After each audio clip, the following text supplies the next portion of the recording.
సంగారెడ్డిలో రెడ్డి మున్సిపల్ కౌన్సిలర్లను JAC working president Vishnuvardhan Reddy ఆధ్వర్యంలో ఘనంగా సన్మానించారు.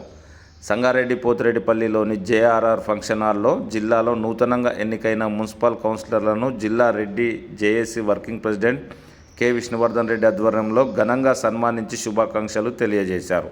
ఈ కార్యక్రమంలో రెడ్డి జేఏసీ రాష్ట్ర అధ్యక్షులు అప్పన్నగారి రామరెడ్డి, జిల్లా అధ్యక్షులు బాలకృష్ణారెడ్డి మరియు వినలారెడ్డి, ఇతర రెడ్డి జేఏసీ నాయకులు, సభ్యులు పాల్గొన్నారు.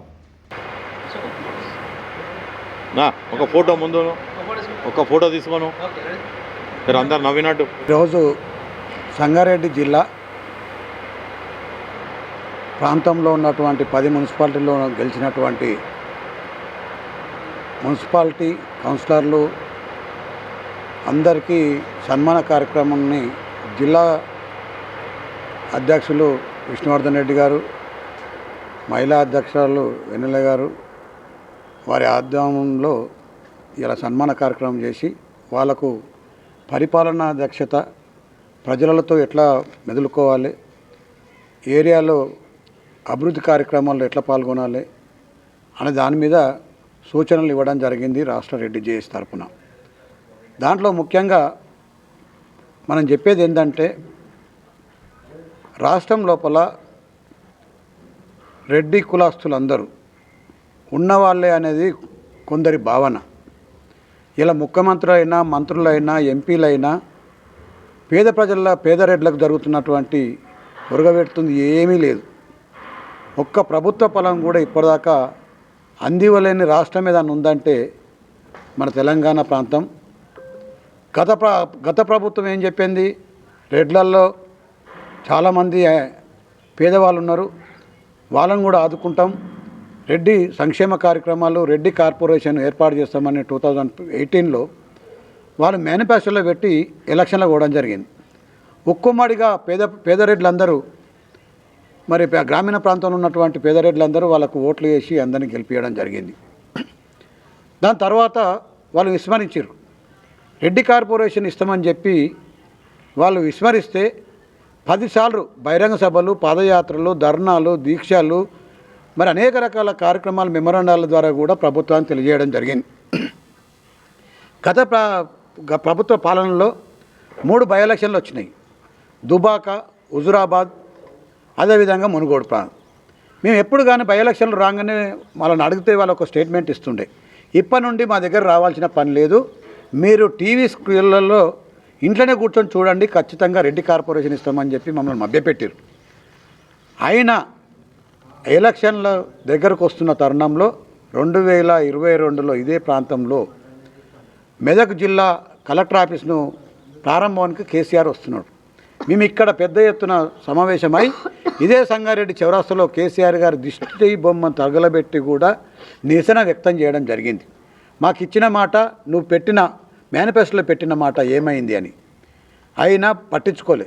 కానీ రాష్ట్రం లోపల ఇదే సంగారెడ్డి ప్రాంతంలో దిష్టి బొమ్మను తలగబెట్టి నిరసన వ్యక్తం చేసినటువంటి మా యొక్క వాదం రాష్ట్రం మొత్తంలో పాకింది. దాంతో జిల్లాలో అన్ని 33 జిల్లాల్లో ఉన్నటువంటి గ్రామీణ ప్రాంతం లోపల మనం పేదలను పట్టించుకునే నాదుడు కాదు ఈయనను, మన దగ్గర ఉన్న ఆయుధం ఒకటే, నాగన్లకు ఉన్నటువంటి కర్రు కాల్చి వాతలు పెడితే కానీ చెప్పినట్టు వినడని చెప్పి గ్రామీణ ప్రాంతం లోపల అందరు కర్రులు కాల్చి వాతలు పెట్టినటువంటి పరిస్థితి మీరు అందరు చూశారు. అదే 2023 ఎలక్షన్ లోపల ఇప్పుడున్న ప్రభుత్వం కూడా మేనిఫెస్టోలో రెడ్ల కార్పొరేషన్ ఖచ్చితంగా ఏర్పాటు చేస్తాం అని చెప్పిన మాట వాస్తవం. దాని తర్వాత మేము ఇప్పటికి కూడా ఈ ప్రభుత్వము మాకు అమలు చేస్తుందని చెప్పి ఆశాభావాన్ని అయితే వ్యక్తం చేస్తున్నాం. లేదు కాని పక్షంలో గత ప్రభుత్వానికి పెట్టినటువంటి గతి మీరు తీసుకోకండి. మేము సూచిస్తున్నాం. రాష్ట్ర నాయకత్వం, రెడ్డి జేఏసీ రాష్ట్ర నాయకత్వం ఎక్కడ పోయినా మేము అడుగుతుంది ఒకటే, మీ ఇంట్లోకి వెళ్ళి ఇవ్వకమంటున్నాం, లేకుంటే మేము మా దాంట్లో ఉన్నటువంటి ధనికులకు ఇవ్వకమంటున్నాం. పేదలను గుర్తించి అట్టడుగున్న వాళ్ళను గుడిసెలలో ఇలా సిటీ సరౌండింగ్లో ఉన్నటువంటి ఏ పట్టణ ప్రాంతమైనా పార పని, పాచి పని, డ్రైవింగ్ పని, మరి అనేక రకాలైనటువంటి పనులు చేసుకొని కులం పేరు చెప్పుకోకుండా రామరెడ్డి ఉంటే రామయ్యాన్ని, మల్లారెడ్డి ఉంటే మల్లయ్యాన్ని అని చెప్పుకొని బతుకున్నటువంటి వాళ్ళను గుర్తించండి. వాళ్ళ కోసము మరి ప్రభుత్వ ఫలాలు, రాజ్యాంగ ఫలాలను అందించాలి. వాళ్ళు భారతీయులే, మనం కాకుండా పక్క రాష్ట్ర వాళ్ళు బాదుకుంటారా, వాళ్ళు పక్క దేశం వాళ్ళు ఆదుకుంటారా? మీరు ఒకసారి గుర్తించండి. మీరు మేనిఫెస్టోలో పెట్టారు, మీరు మాట ఇచ్చారు, మీరు మాట తప్పకండి అని మేము ఈ సభాముఖంగా వేడుకుంటా ఉన్నాం. తర్వాత ఇంకొక విషయం, కొందరు కులాల మధ్య చిచ్చులు పెట్టి గ్రామీణ ప్రాంతంలో అన్న, తమ్ముడు, బావ, కాక అని చెప్పుకుంటున్నటువంటి అన్ని కులాల వాళ్ళలో ఉన్నటువంటి దాంట్లో చిచ్చులు పెట్టి ఇలా ఆగమాగం చేస్తున్నటువంటి పరిస్థితులు కనబడతా ఉన్నాయి. మేము రెడ్డి కులస్తులం ఒకటే అడుగుతున్నాం. మేము ఏ విధంగా మా హక్కుల కోసమే పోరాడుతున్నాం, కానీ మీ హక్కుల గురించి మేము ఎక్కడ కూడా అడుగుతున్నటువంటి పరిస్థితులు కావు. మీరు బీసీ, ఎస్సీ, ఎస్టీ, బడుగు బలహీన వర్గాలకు కూడా జరుగుతున్నటువంటి అన్యాయం జరుగుతూ ఉంది. దాన్ని ప్రశ్నించండి. ఇలా 80 సంవత్సరాల స్వాతంత్రం వచ్చినట్టు భారతదేశంలో అలనాటి నుంచి ఈ రోజు వరకు తీసుకుంటున్నటువంటి రిజర్వేషన్ ఫలాలు ఎవరైతే పొందుతున్నారో వాళ్ళే పొందుతున్నారు తప్ప అట్టడుగు ఉన్నటువంటి వాళ్ళు ఎక్కడ కూడా పొందుతున్నట్టు కనబడతలేదు. దాని మీద ఉద్యమం తీసుకురండి. వారికి న్యాయం చేకూర్చే విధంగా మాట్లాడండి. మీ రాజకీయ లబ్ధి కోసమో లేకుంటే మీ యొక్క పదవుల కోసమో మీ ఆర్థిక వ్యవస్థ కోసమో కాదు. మీ దయచేసి నేను కోరుతా ఉన్నాను, మీరు ప్రజాప్రతినిధులు, అన్ని కులాల వాళ్ళు ప్రజాప్రతినిధులు ఉన్నారు. మీరు ప్రమాణ స్వీకారం చేసిన రోజు అందరూ ప్రమాణం చేశారు, భారతదేశ సార్వభౌమాధికారాన్ని మేము కాపాడుతాం, అన్ని కులాలను హక్కులు చేసుకుంటాం, నిజంగా కూడా బడుగు బలహీన వర్గాలను మేము వాళ్ళ యొక్క అభివృద్ధిని ఆకాంక్షిస్తామని చెప్పి మీరు ప్రమాణం చేసినటువంటి పరిస్థితి మీది. అటువంటి వాళ్ళని గుర్తించి నిజంగా కూడా గ్రామీణ ప్రాంతంలో కానీ ఇంకెక్కడైనా కానీ ప్రభుత్వ ఫలాలు, రిజర్వేషన్ ఫలాలు అందని వాళ్లకు గుర్తించి వాళ్ళకు అందిస్తే వాళ్ళు అభివృద్ధి చెందుతారు. హైదరాబాద్ చుట్టుపక్కల సుమారు 250-300 కన్వెన్షన్లు ఉన్నాయి, ఫంక్షన్ హాళ్ళు ఉన్నాయి. ఆ ఫంక్షన్ హాల్లో అన్ని కులాల వాళ్ళు ఫంక్షన్లు చేసుకుంటారు, లక్షల రూపాయలు, కోట్ల రూపాయలు ఖర్చు పెడతారు. ఇవాళ రెడ్డి కులాస్తులు వాళ్ళు ఇంటి కూడా 4 గుంజలు వాచుకొని కూడా పెళ్లి చేసే పరిస్థితులు లేనటువంటి కుటుంబాలు ఎన్నో ఉన్నాయి. గుర్తించండి, వాళ్ళ పేదలను గుర్తించండి. వాళ్ళు భారతీయులు గారా, లేక మనకు వాళ్ళు అవసరం లేదా, వాళ్ళు మనకు ఓట్లు వేస్తలేరా? కాబట్టి దయచేసి కులాల మధ్య చిచ్చు పెట్టకండి. అక్క, బావ, మామ, కాక అనుకున్నటువంటి వాళ్ళ లోపల చిచ్చులు పెట్టి వాళ్ళని ఆగం చేయకండి మీ అవసరాల కోసం. అటువంటి వాళ్ళు ఎవరైనా ఉంటే కూడా క్రిమినల్ కేసులు పెట్టి వాళ్ళ మీద కఠినమైన చర్యలు తీసుకునే బాధ్యత ఈ ప్రభుత్వాలది, ప్రతిపక్షాల నాయకులదే. కాబట్టి మేము మాట్లాడితే తప్పు అంటారు. మరి మీరేం చేస్తున్నారు? చెవులో కనబడతలేదా?